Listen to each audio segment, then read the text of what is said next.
Good morning. So I want to talk a little bit about something that has been banging around in the community, and something that over the course of our work on Dark Age of Man, I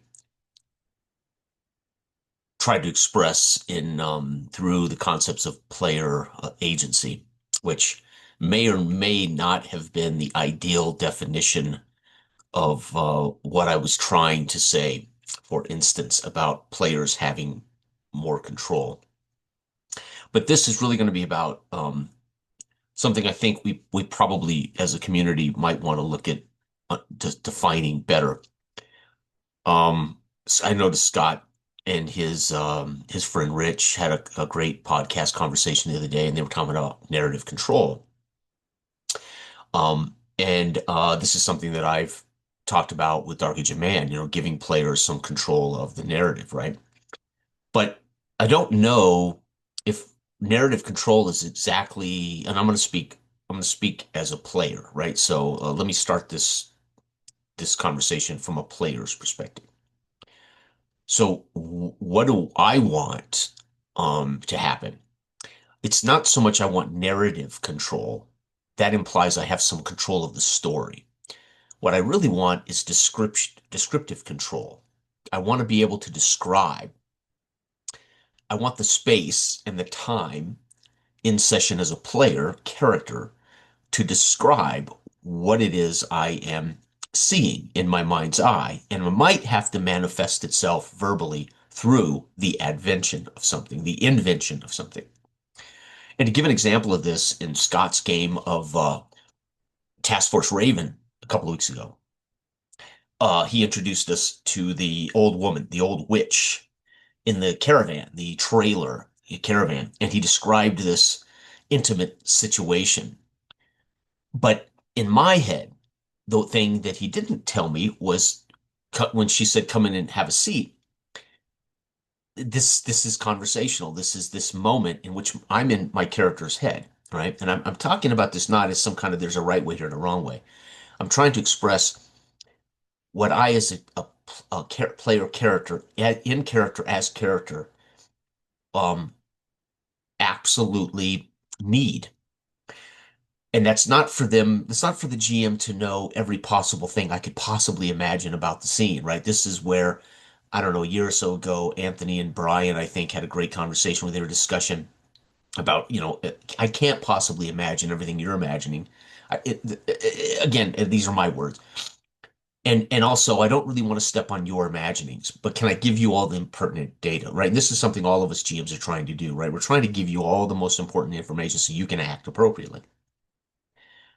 But I want some narrative, uh, descriptive control, which is going to impact narrative, maybe. So, for instance, he introduces us to this witch in this trailer with all of her baubles and accoutrements, etc., and invites us to come and have a seat. She's pouring us vodka. But when it's my turn to speak, I invent chairs. I actually say I pull up chairs and set them in front of her, right? And why do I do that? Because in my character's head, I imagine this scene that he has described, and that there's must be these creaky old ratty folding chairs or something that I would pull up and sit down. I mean, I can't imagine how I would sit in front of this witch. If he had said, she points to the floor, have a seat, boys, on the floor, right? That's different, right? That would be putting her in context of an authority figure, which she already has control, so to speak. But I was not going to deign to sit on the floor, right? So in my head, it's like, no, no, no, I'm gonna make sure I'm at least equal level with her, right? So this is what's going on in my Marine's head. I'm in character. And so I invent two chairs and position them for us to sit equal to her, right? So that's important to me because the idea of my spec op Marine sitting on the floor at the foot of this woman, no, ain't gonna happen, right? I would have stood, I would have said, yeah, now, thank you, but no, thank you, I'll stand, right? You wanna show respect, but at the same time, I also am in the headspace of my character who's not real happy about the situation he's in. So what I really am talking about in a lot of this as a player, again, I'm not speaking for all players. I'm talking about what I'm talking about when I talk about narrative control. I want the agency to share what I'm visualizing and manifest it in play by creating chairs or something that would be okay. I mean, again, there would be no game mechanical reason for Scott to say there are no chairs here, right? But he could say, oh, no, absolutely, there's a reason there's no chairs here. And you just don't know it. I get it, but there are no chairs here. That becomes a breach of etiquette, etc. But him not describing that she points to the floor and says, has a seat or whatever. So does this matter mechanically? No, no, no, no, no. But it matters to me being in character. I'm in character and I'm feeling a particular way. And so this idea. Now, the choice of pulling up two chairs so we can sit. Also, for me, I'm visualizing in my head with these two guys with 70 pounds worth of gear. We're both going to be pretty good sized guys and we're plopping down on these. I could just imagine these antique or crappy, cheap folding chairs. And it's part of my shared space. I want to share what I'm seeing in my head for everybody at the table. They may not care, they may not get it, but I want the narrative freedom to share my headspace. Now, the danger here is when you share your headspace, you go too far, you alienate another player at the table whose his headspace is not seeing that at all, right? So that becomes the danger of sharing too much description, right?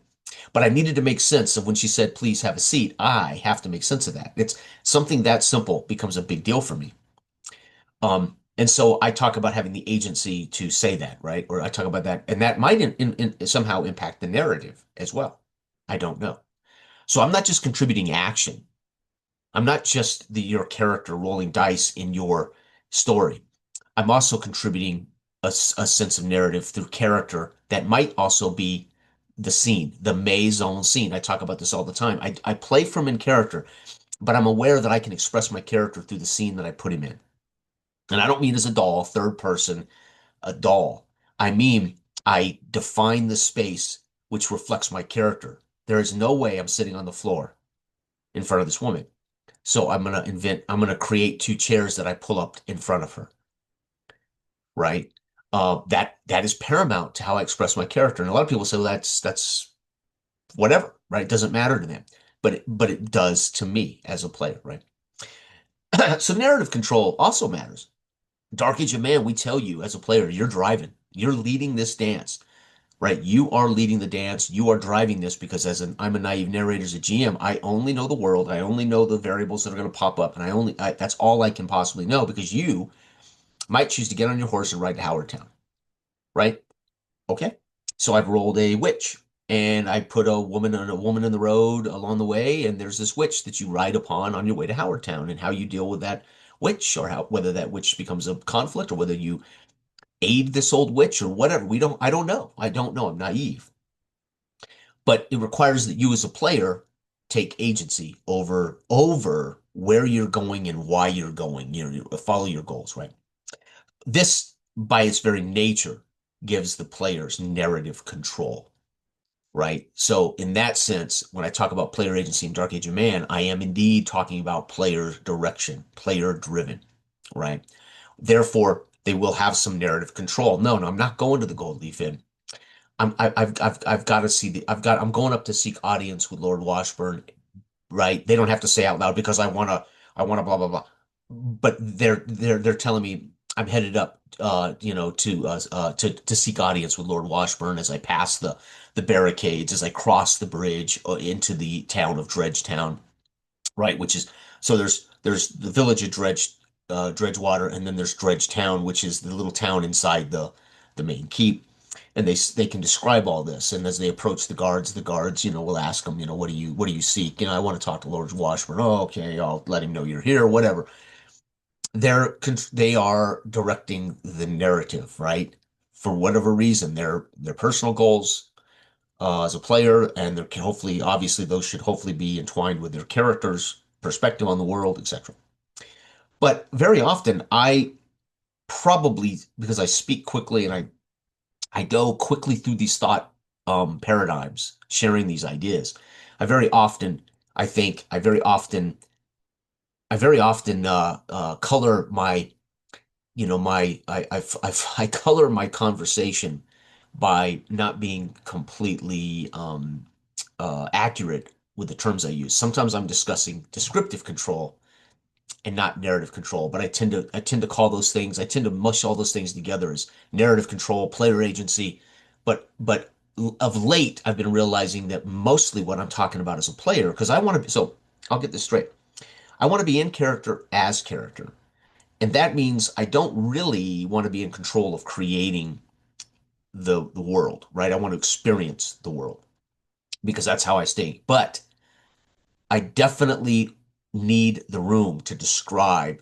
And I mean, I don't mean going on a monologue for 15 minutes about describing his boots and his, no, no, no. I just need a little room to flavor the scene with the maison scene. And why? Because my character, how I place the character in character as character is part of the expression, non-verbal. I'm not always going to use dialogue. It's going to be grabbing two chairs and putting them in front of the witch. May not mean a damn thing to Scott. He goes, cool. I see it, dude. I see it. But it meant something to my character, right? And I don't have to make that clear. My character ain't sitting on the floor in front of this bitch, which is breaking the fourth wall, which becomes this conversation out of meta. It's a meta conversation out of game. So I express it through my character grabbing two chairs. And it should not negatively affect the narrative, right? But it allows me to express character and it allows me to set this, what I'm seeing as part of my character's experience. Scott sets this remarkable descriptive moment with the witch, and I am seeing this, 5'11", 200, 180 pound, 7% body fat, gung ho spec op Marine who's just everything went to shit from the minute we got over this airspace. The whole mission has been, a soup sandwich, and I'll be damned if I'm going to further demean myself by squatting on the floor, or sitting on the floor, or whatever. Right? I don't have to express that any other way other than I grab a couple of chairs. It's important to me. Nobody else, Dell and Scott, or anyone else at the table may have no clue why I bothered to say that. But it's part of how I express my character, right? And so what I want is the freedom to express my character, right? Through descriptive control to some degree, right? Within the bounds of, you know, etiquette, so to speak. So I think very often we conflate the two concepts of narrative, story, control, and just the freedom to express our characters through description, right? Which can flavor the narrative, but have very little to do with the story, right? I grab two chairs. I contribute to Scott's descriptive space. I actively listening to Scott. I contribute through my character's actions. And those actions mean more than just I sit down. I grab two chairs and I place them and I invite eight to sit with me while she pours us a vodka, right? Diesel fuel vodka, right? So that is part of the sharing of this space without saying, oh, without going meta, right? And it may or may not make any difference to anybody at the table but me. And more importantly, it may or may not have any narrative story consequences, but it does contribute to the narrative. And it does contribute to my character's place in the maison scene of this whole thing Scott has described. And now I'm adding to the maison scene, right? If you understand film, and you understand visual storytelling, which is what we're doing when we sit at a table to communicate as human beings, sharing what's in our head based on what the GM's providing us. It is a shared visual narrative, whether we are just seeing it in our mind's eye or we are playing it out on maps and minis with handouts. It's creating a sense of a visual nature to the entire process, right? If not, why describe anything? Right? Why would you describe what we're seeing and how cold it is? There's some snow on the ground. If this isn't a visual thing we're doing, right?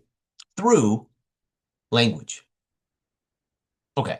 So I guess what I want to say to our immediate community, right? That would be the guys that I share these concepts with in general. I don't get to speak to them on Facebook, so I have to do videos like this. And any of the subscribers that care to listen to this stuff gets in a way they get to be the fly on the wall to these kind of satellite conversations that are happening around the community. But if you're paying attention to particular groups of people, we're all kind of discussing these new concepts of how we want to do this thing via style, language, and actual mechanics, right? And how can we blend all those things together? Can we have a very mechanical game and still achieve these things as at the table? Yes, right? I will argue I'd rather do it with less mechanics, but that does not exclude creating the same space, right? Heavy mechanics can still create a particular space, and with simple mechanics, we're still aiming to get to the same headspace, right? It's just we're really making the mechanics part something we don't have to hurdle through to move through the game quickly or easily, right? So can we achieve the space with year zero? Yes. Can we achieve the space with D&D 5th edition? Sure. Can we achieve the space with 2D20 Star Trek? Yes. Can we achieve the space? You know, right. And so, yes, we can, right? Um, how a GM handles the system, how a GM handles communication very much affects whether I'm in character as character, and it's certainly going to affect whether I feel the freedom to share what's in my head, the thing I'm imagining in my head. And be sure that if I say something as a player character live out of my mouth at the table, it is never because there's not a meaning there. I don't just grab up two chairs because I'm, there's a reason there's a reason I, as an author of my imagination, pull two chairs up and set them down. Same as a GM. If I say something as a GM, it has meaning. It means something. So you might want to listen carefully to why did I mention that thing? Right? The other day in our World War II game, Dell and I, one-on-one, when I mentioned the gardener, as they're looking out the garden, out on the garden from the morning room, and I mentioned the little old gardener comes rolling up with his mule and his cart and sets his tools down. That's not just the flavor. That should have cued Dell that I made a roll in which there was a complication. Now the complication is we now have another human being within the vicinity of the house, right, that may or may not have any reference to this conversation, but there is a human being out there in the garden working, right? I now know it. I've created it. I put it in front of Dell, and it could complicate things, but it's wasn't just flavor, right? There is this new variable introduced to the whole scene. And Dale can go, okay, and go on with his conversation. But, it would have allowed me to maybe, kick the doors open and have her step out of the garden and bark at Francois to come here, Francois. You have cut the hedges too low. How many times would have been a chance for me to express what kind of woman she is, or who knows what, right? So if I'm saying it as a player character, it has meaning to me, right? And it doesn't have to affect the mechanics and it doesn't have to affect the narrative story, right? It hopefully does impart my character to everyone in the table, right? So, okay. I just want to talk about that because I don't know if everything is really about narrative story control. It might be more about being able to flavor the narrative with description, right? Sometimes I don't want any agency, right, over anything regarding story. I'm in character as character, and if you tell me that we're in a dungeon and we got 30 feet ahead of us is nothing but blackness and we're walking, I light a torch and we're marching through the darkness, right? My agency clearly is linear as I'm headed down a dark hole. My agency begins or ends with the information you're giving me, and my agency to understand that information so I can act appropriately in a dangerous environment, dungeon, to as I come to a locked door as a thief, I'm examining the lock, right? I'm not really interested in saying, but is the door locked? Right? I don't really don't want to control the nature of the door. I'm willing to accept that the door is what the door is. I'm willing to accept that it's locked, but I will examine it now to determine whether it is trapped. And then, of course, I will move from that position of information on to the next logical, which is I get my thieves' tools out and I go to work on this lock. Or, hey, everybody stand back. This lock's trapped.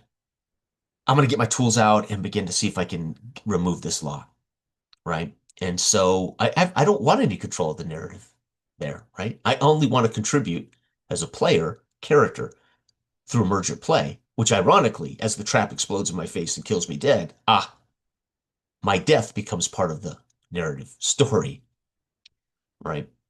Through circumstances out of my control, outside of I chose to try to remove the trap, and unfortunately it triggered, and it I had one hit point as a first level thief, and now my portion of the story is dead thief. See you next session, Jay. Make a new character, right? I'm okay with all of it, right? But if I'm in a particular environment in which we are conversing and then we're sharing this space and there's some room for me to express my character, especially in social engagements, right?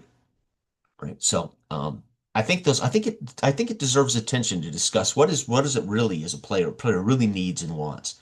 I need information, and then I need the ability to express my action without questions, right? So put me in an environment where I have enough information that I don't have to ask you questions and I can take action, right? And then leave me space to describe that what that action looks like. Leave me the space and the agency to describe it. And you might have to leave me a little bit of space to express my character in the entire maison scene. I'm going to slide my backpack off. I'm digging through it. I get my thieves' tools out and I start to examine the lock. Is this thing trapped? Right. And then the GM makes the roll hidden from me. You know what? You just can't tell. All right. I dig through my pack. I get out my thieves' tools. Everybody stand back. I'm gonna pick this lock. I don't think it's trapped. And I go to work on the right. If you want me to be a character, active, engaged, then give me a little room to describe and express myself. Not so much in a voice, not so much, in dialogue, but in also describing the entire scene, right?